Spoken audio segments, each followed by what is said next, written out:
My father leaned across the crisp white tablecloth of that expensive French bistro and gestured toward my brother's new fiancée with his wine glass. "Don't mind Chloe," he said smoothly, wearing that polished charm he reserved for clients. "She's our permanent work in progress." The words landed softly, but they cut deep. Sienna didn't smile. She didn't laugh politely like the others.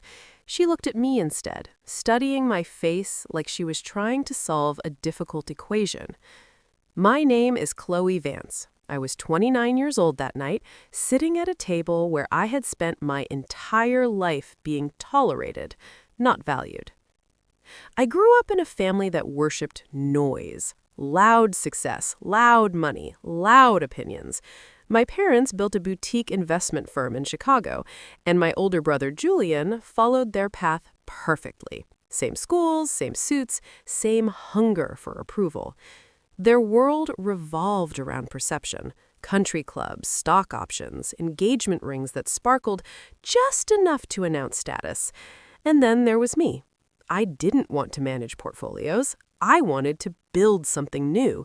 I wanted to disrupt industries, not impress dinner guests. I built my life from a freezing studio apartment, surrounded by server hums, empty coffee cups, and sleepless nights. To me, that was ambition. To them, it was failure.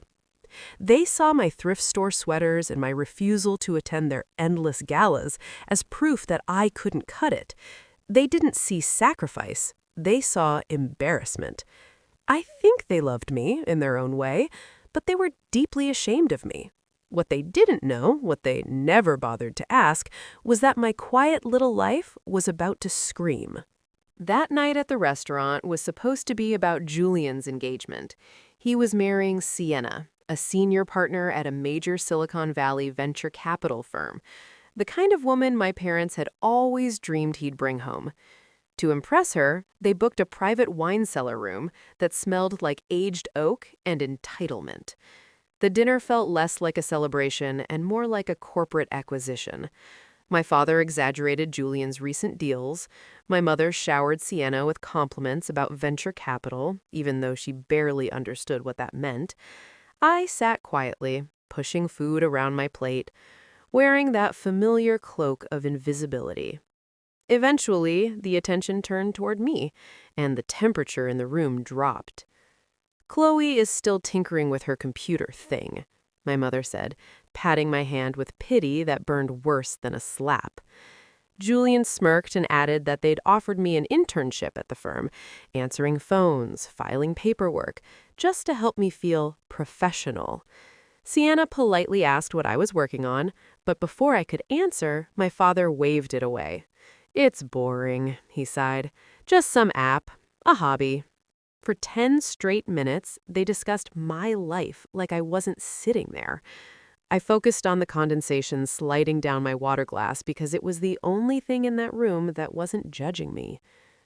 When the bill arrived, my father made a show of pulling out his black card. He looked directly at me and smiled sadly. "Don't worry about the cost, Chloe. Just save your pennies for rent." The message was clear. I was the charity case. I nodded, swallowing the concrete lump in my throat. This wasn't new. It was just the climax of a lifetime of dismissals. A month earlier, my parents had hosted a massive summer party at their lake house.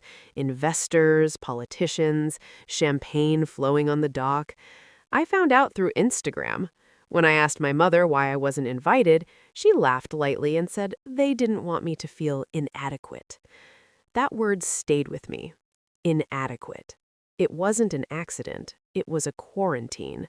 They were protecting their brand from me. The public humiliations were worse. At a 4th of July barbecue, my father joked to strangers that Julian was taking over major accounts while I was finding myself, making air quotes as people laughed. I drove home that night with my own father's laughter echoing in my ears, realizing I had become a punchline in his story. 3 days before the engagement dinner, Julian called me. He offered to wire me $500 so I could buy a dress that didn't look thrifted. "First impressions matter," he said. "Presentable." He didn't want to help me, he wanted to manage the optics. I thanked him calmly and hung up. What he didn't know was that I had just finalized a Series B funding round for my company, Ether Systems, an AI-driven supply chain platform being courted by multiple global shipping giants. I was under a strict NDA. I couldn't tell anyone, so I stayed quiet. The night Julian offered me charity money, I signed contracts valuing my company higher than my father's entire firm. Back at the dinner, Sienna kept redirecting the conversation to me. She asked about market gaps, burn rates, scalability. My parents shifted uncomfortably. Julian laughed nervously and said I wasn't in their league. Then my mother sighed and said she just hoped I'd find a stable man to take care of me. That's when Sienna put her fork down. She asked the name of my company. I said, Ether Systems. Her face changed instantly. She recognized it. She asked if I was C.V. Vance. My father laughed, confused. Sienna ignored him and pulled out her phone and slammed it onto the table. A Bloomberg article glowed on the screen. The Invisible Unicorn, How Ether Systems Became a $40 million Disruptor. My name was there, bold, undeniable. The room went silent. My father stammered that he didn't know. Sienna looked at him coldly and said, "You didn't ask." For the first time in my life, my family had nothing to say. I stood up calmly, smoothed my dress, and told Sienna to have her people call my assistant. Then I looked at my family, suddenly small and powerless, and said, I had an early board meeting. "Enjoy the wine," I added softly. "Dad, you've got the bill, right?" I walked out into the cool night air without looking back. The silence behind me wasn't neglect anymore. It was collapse. They didn't lose a daughter that night. They lost her years ago, with every eye roll, every joke, every insult. That night, they just realized it. If you've ever had to build your empire in silence while the people closest to you doubted you, you belong here. This is Revenge Echo World, your safe space for stories of betrayal, strength, and ice-cold justice.